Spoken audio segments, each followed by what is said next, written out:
the board component here. The game component, it's the most important part. So we split it to multiple parts. First of all, we create the constructor. So right click on component folder, new file, and set the name game.js.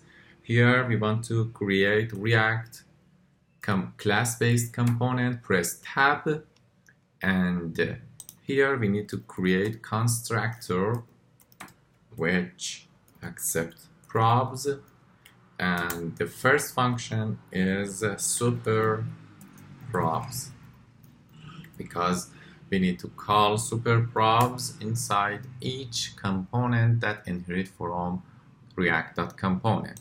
So don't forget. Great. Here is where states comes. First of all, we need to set the default state for multiple stuff.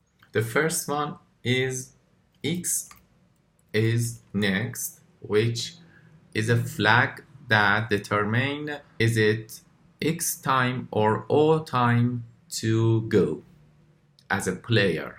So at first is true because the first player in TicTacToe is x. The second state is a step number, and the default value for a step number is 0 because there is no steps at the beginning.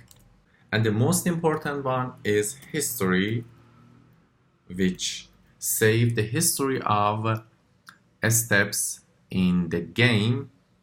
It's an array, and the array item is object of squares, and at the beginning it's an array 9 that each item is null because no one played at the beginning. I just format the code, and here we are.